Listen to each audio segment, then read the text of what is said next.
1 minute. Shortly after liftoff, Mission Control Houston will take control of the rocket, and my colleague, Leah Cheshire, will take over commentary. T-minus 50 seconds and counting.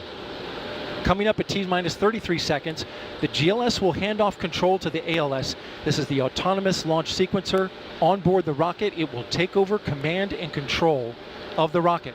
But the ALS will check, make sure there's no holds coming from the ground up until T-minus 2 seconds. GLS, go for ALS. And we are go for ALS.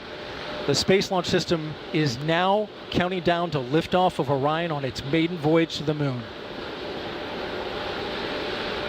Launch team can no longer recycle the count. Sound suppressor water now flowing 15. under the ML. And here we go. 10. Hydrogen burn-off igniters initiated. 7, 6, 5. 4-stage engine start. 3, 2, 1. Boosters in ignition. And liftoff of Artemis 1. We rise together back to the moon and beyond.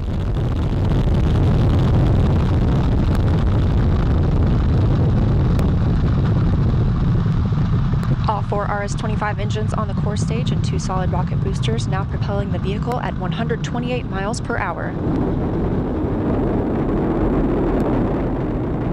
Hearing good control on the roll from teams in Mission Control Houston. All good calls so far. Now 30 seconds into the flight of Artemis 1. First milestone will be for the vehicle to pass through max Q at about 1 minute and 9 seconds into launch. This is the greatest period of atmospheric force on the rocket.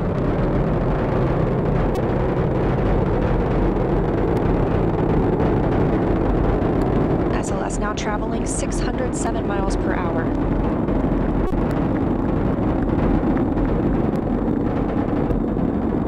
You're looking at 8.8 million pounds of maximum thrust. Quiet here in the loops in Mission Control.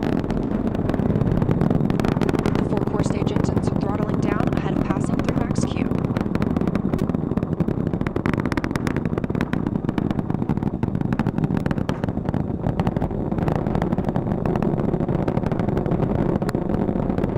Now 1 minute, 21 seconds into the flight, traveling at 1,420 miles per hour. The 4 core stage engines are back at maximum thrust.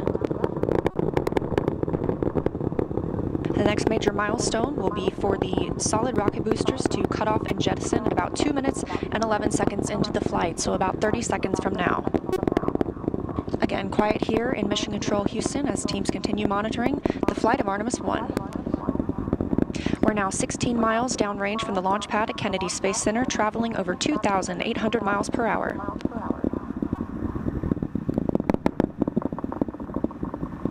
Standing by for solid rocket booster jettison and shortly thereafter.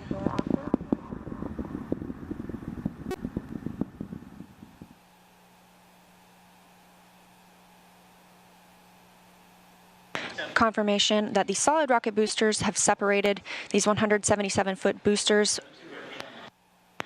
Now the core stage continues to power the flight of Orion, all 4 RS-25 engines firing, traveling over 3,400 miles per hour, 46 miles downrange.